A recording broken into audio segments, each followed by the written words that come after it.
도시락 16번째 시간입니다. 자기 변화에 집중하는 길. 요절은 빌립보서 4장 12절입니다. 작은 야고보 하고 있죠. 작은 것 지키기. 제일 중요한 중심 코드입니다. 우리 기독교 신앙은 변화가 중요한데 이 변화 중에는 사회 변화가 있고 또 사람 변화가 있습니다. 사회 변화는 구조를 바꾸자라는 거예요. 사람 변화는 개인을 바꾸자는 거죠. 무엇을 추구해야 됩니까? 둘 다 추구해야 되죠. 근데 순서를 따지면 항상 성경은 사람 변화, 개인 변화에서부터 사회 변화로 갑니다. 물론 어떤 상황에 따라서 특별히 사회 변화를 먼저 추구해야 될 그럴 때가 있기는 합니다. 좀 이따 설명드리고요. 이 작은 야고보를 통해서 12제자의 명단을 우리가 볼 수 있는데 이 작은 야고보는 형제가 셀이 마태입니다. 그런데도 불구하고 늘 다데오와 짝을 이루어서 적혀져 있습니다. 알페오의 아들 야고보와 다데오 이런 식으로요. 그다음에 그 다데오는 나중에 이제 다루겠지만 원래 유다 다데오인데 가롯 유다와 구별을 위해서 그 별명인 다데오로 소개를 하고 있습니다.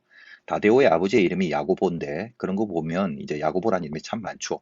자, 12제자 명단을 적혀진 순서대로 보면 작은 야고보의 이하의 인물들이 있죠. 다데오라든지 시몬, 가롯 유다 등등. 모두가 셀롯, 즉 이제 젤롯 당이라고 합니다. 열심당인데 분량상 많지 않은 그 이를테면 변두리 인물이라고 여겨져요.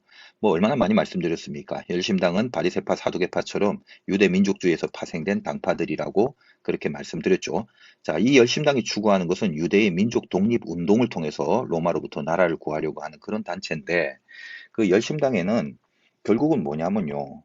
사회 변화를 추구하는 이념이 있습니다.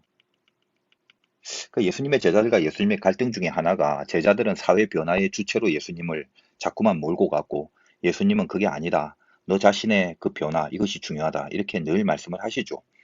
열심당에 보통 갈릴리 출신이 많습니다. 말씀 많이 드렸죠. 사도행전 5장 37절 이런 예가 있어요. 갈릴리의 유다가 일어나서 백성을 깨어 따르게 하다가 그도 망한즉 따르던 모든 사람들이 흩어졌다. 자, 이런 것 때문에 갈릴리에서 선한 것이 날 수 있느냐라는 말이 많이 유명하게 됐는데 세금을 많이 거두기 위해서 호적 조사를 하는 것에 반기를 들어서 저항을 하다가 잡혀서 죽은 사람이 바로 이 갈릴리 유다라는 사람입니다. 하여간 뭐 그런 역사 이야기를 다 할 수는 없고요.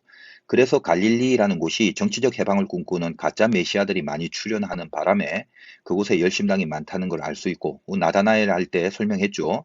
이 나사렛에서 선한 것이 날 수 있냐라는 배경이 바로 이런 것들이다라고 말씀을 드렸습니다.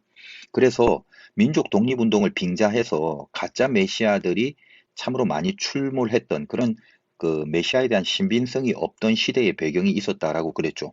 예수 대신 풀어준 바나바도 단순한 강도가 아니라 밀란을 주동했던 사람이기 때문에 정치적 그 사건으로 아주 유명한 사건입니다.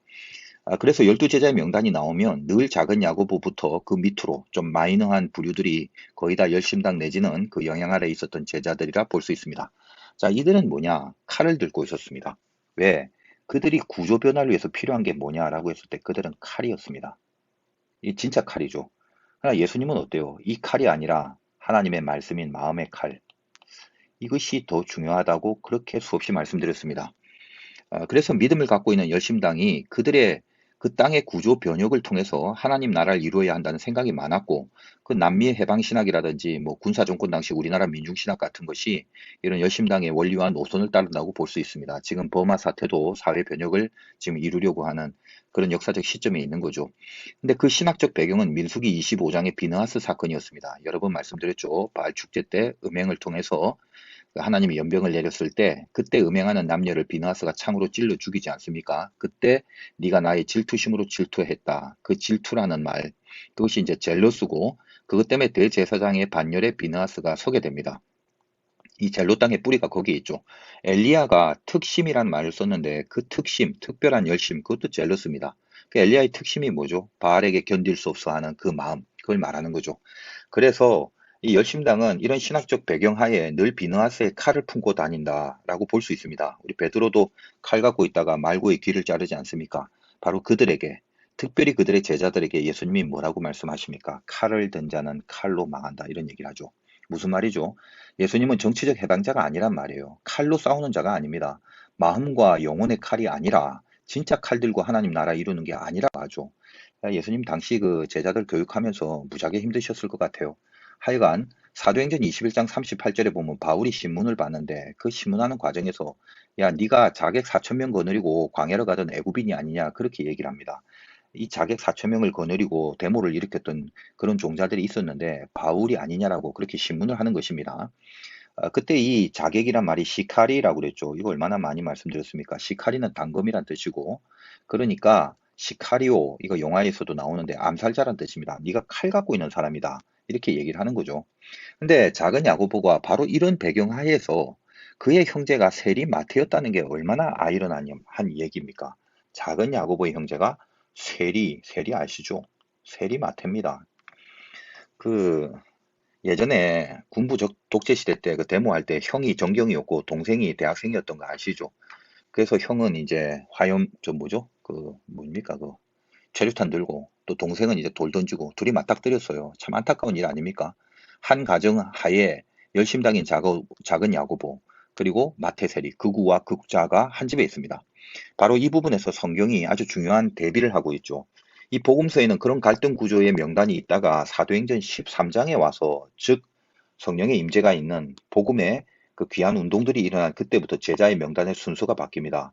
사도행전 1장 13절에는 마태와 및 알페오의 아들 작은 야고보 형제가 이렇게 짝을 이루면서 적혀져 있습니다. 이 얼마나 아름다운 모습입니까? 너희는 서로 사랑하라, 사랑하라. 이 말. 예수님이 너희가 서로 사랑하면 아름답게 보이리라 이렇게 얘기한 게 아니라 너희가 서로 사랑하면서 제자인 줄 알리라. 니들이 내 밑에서 극우 극자가 다 있지만 너희가 서로 사랑하는 걸 통해서 진짜 얘네들은 예수님의 제자구나라는 것을 알게 하는 그런 귀한 메시지가 있다라는 것입니다. 자기가 작은 것에 대해서 아마 여러 가지 열등감이 있었을지도 모릅니다. 작은 야고보는 뭐 형제인 세리 마태와 비교도 되고 그 나라의 상황상 마태는 잘 나갔던 사람 아니겠습니까? 세리니까. 근데 그런 모든 것들을 사회의 구조 악 속에 투영해 버려서 아마도 그 열심당의 거친 저항과 폭력의 삶을 살라고 했는지 모르겠습니다. 작은 야고보가요. 그러나 결국은 예수님 안에서 그의 제자로 끝까지 남습니다. 참 귀한 거죠. 뭘 깨달은 거죠? 칼은 칼로 망한다. 너희가 서로 사랑하라. 이런 주님의 말씀을 듣고 또 주님의 모든 삶의 모습을 바라보면서 변화라는 건 환경과 상황보다는 내 자신의 내적 변화가 먼저 돼야 된다는 걸 깨달아 버린 거예요. 열심당으로 보여지는 그 어떤 업적이나 그런 어떤 자기 주장과 저항에 대해서 복음서는 어떤 기록도 없습니다. 작은 야고보는 데이터가 하나도 없다고 그랬죠. 그러나 모든 정황을 분석해보면 무언의 계시를 주고 있는 건 틀림없습니다. 구조 변화가 아니라 자기 변화의 길을 갔다는 것입니다. 영화 뭐 미션 같은 데 보면 다른 이들이 많이 죽어가죠. 그럴 때는 구조 변화라는 게 먼저 돼야 되는 경우가 있습니다. 히틀러 당시 본 헤퍼의 목사님은 그 히틀러 암살단까지 조직을 하면서 다른 죽어가는 이들을 위하여 어떤 거룩한 신념을 갖고 있지 않습니까? 그러나 일반적으로 자기 변화가 전혀 안 되는데 구조를 바꾼다는 건 어불성설입니다. 기독교는 절대로 단체 구원, 공동 구원 이런 거 없어요. 밭을 같이 갈고 있다가 맷돌을 같이 갈다가 한 명이 들려 올라가는 것이 그게 구원입니다. 우리에게는 몸이 있고 마음이 있습니다. 굳이 말하자면 몸을 구조라고 하고 마음을 개인으로 한다면 어느 게 먼저냐 할 것 없이 마음, 요거 아어사이음인데 우리나라에만 있는 아주 독창적인 그런 글자죠. 하나가 되는 것입니다. 우리의 구조라는 거는요, 많이 바뀌었습니다. 앞으로도 바뀔 겁니다. 걷다가 자전거 타다가 자동차 타다가 나중엔 비행기까지 우주선까지 어떤 구조가 우리들에게 있다 할지라도 구원이라는 건 하나밖에 없습니다. 우리의 영혼 구원이죠. 이게 얼마나 중요합니까? 그러므로 빌립보서 4장 12절 오늘 요절에 사도 바울의 고백이 뭐죠? 비천에 처할 줄도 알고 풍부에 처할 줄도 안다. 비천과 풍부라는 것은 구조입니다. 그러니까 어떤 구조가 더 낫냐, 어떤 구조를 위해서 살아야 되냐가 아니라 어떤 형편에든지 나는 자족하기를 배웠다. 아우타르케스라는 말이 요게 이제 두 가지 언어가 되는 거죠. 이거는 자기 자신을 말하고 이거는 이제 자체 자신을 말하는 것이고 이건 풍족한 공급을 말합니다. 자기 자신이 스스로 공급받아서 만족하는데 누구에게 공급을 받는다는 것입니까? 비천과 풍부로부터 구조로부터 공급받는 것이 아니라 내게 능력 주시는 자, 즉 하나님. 그 하나님으로부터 공급받는 상태를 자족이라고 한다라는 것입니다. 여러분 인생에 뭐 선택해야 될 것들이 많죠. 어떨 때는 구조가 바뀌어야 된다, 환경이 바뀌어야 된다. 그래서 이 환경과 구조를 바꾸기 위해서 어떻게 해야 되나를 고민할 때가 있습니다. 그거 중요합니다. 그러나 그 전에 그 구조 속에 있는 내가 지금 어떤 변화가 일어나고 있는지, 나는 뭘 받게 되는지, 이 길을 먼저 한번 찾아보십시오. 분명히 있습니다. 그런데 이 길을 귀찮거나 싫거나 또 영적인 죄성 때문에 완전히 무시하고 이런 부분은 생각하지 않고 환경과 상황의 변화만을 추구하다가는 결국 하나님이 바라시는 길을 못 가게 되는 거 아니겠습니까? 작은 야고보는 자기의 작은 모든 상황과 구조에도 불구하고 자기 변화에 집중하는 그 길을 끝까지 갔습니다. 오늘도 도시락 맛있게 드시길 바랍니다.